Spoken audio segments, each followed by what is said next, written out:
Alright, what's up, guys? So, I've been bored lately, so I'm like, you know what? Let me start an offline league. I'm in the online league as well, but I've been getting so many people have been quitting, so I haven't been getting too many games in. It's not, I don't want to record those type of games like that, man.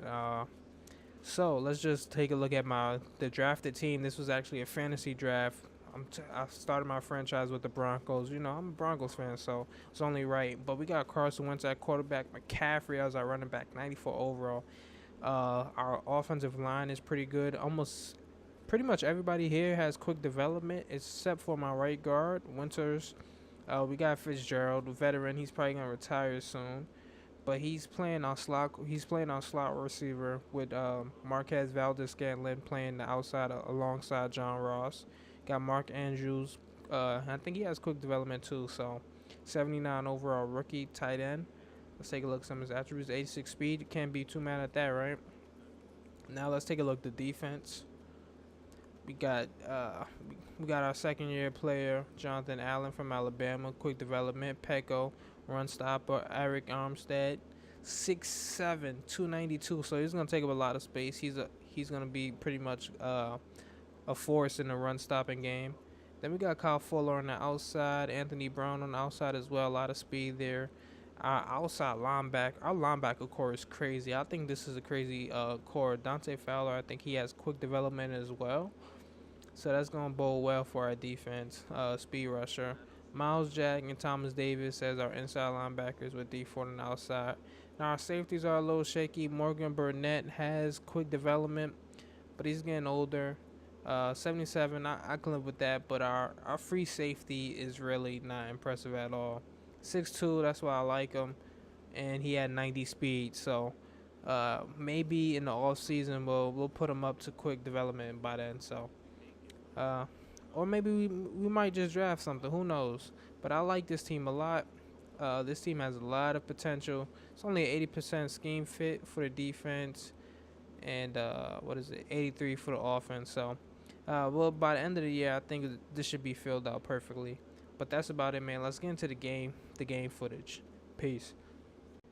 So we're at Mile High, week 1 of the season. The Broncos hosting the Seahawks.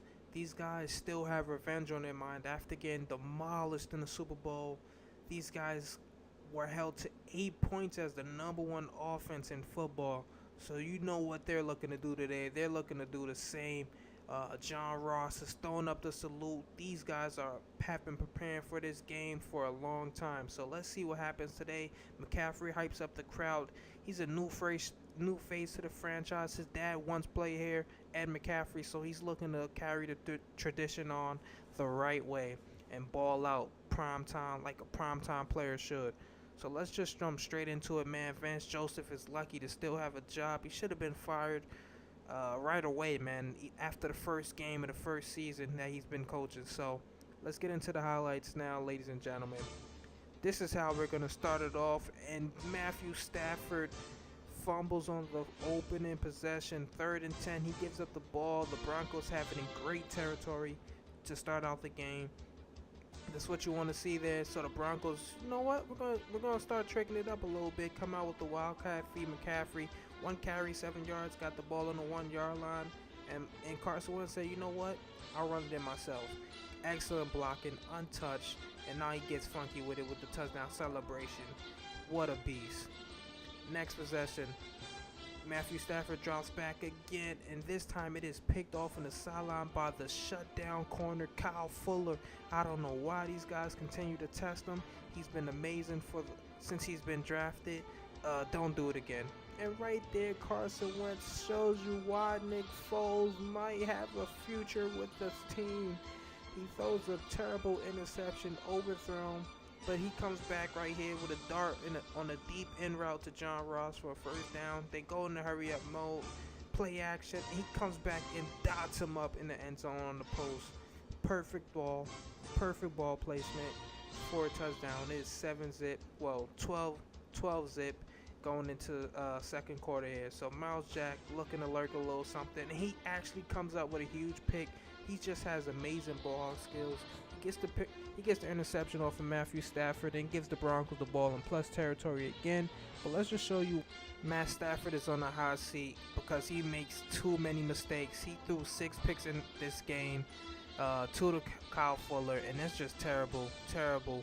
But the pressure is upon him, so it's understandable in one sense. But on the other hand, look at that, just another one here again. We're just showing you the interceptions that just have to make you want to force your hand as a coach to pull them early, because it's 27 zip at one point in the game. And right here we come back to show you guys some offensive highlights. McCaffrey gets it done. What a run into the end zone to force the game to be 20 zip. And this game is getting out of hand quickly. McCaffrey right before halftime again. Coach draws up a nice little play, halfback screen, 3 lead blockers in front of him, and that's another touchdown. McCaffrey's getting it done. He's following his dad's footsteps, and I'm thinking he's making him a proud dad. So, following possession, the Seahawks finally get something done here. We just had to show you some highlights for them because you aren't gonna see too many, because this game was a total blowout. But they get in the end zone there, make it 27-7, but the Broncos come back once again, and Carson Wentz finds John Ross for a second touchdown of the day on the post corner route. He absolutely roasts Xavier Rhodes in the slot, and we all know that's not Xavier Rhodes' strong suit. He doesn't like to follow in the slot. He's more of an outside corner. And just to add insult to injury, these guys go for it while they're up 1,000,000 points with about 10 seconds to go to make it 40-14. And I think that was just Vance Joseph's way to rub it in their faces for the blowout humiliation in the Super Bowl once again. So that's about it for today. This game is coming to an end, and next week we'll be taking on the Oakland Raiders. Stay tuned for that. Should be a good game, man. John Gruden and the Oakland Raiders. Should be a tough game, man. We'll take a look at their roster when it gets here. We're going to skip ahead to the next week, and we're going to keep developing our guys. Make sure you stay tuned. We're only going up from here. So, starting off 1-0. Let's make it 2-0 next week. Peace.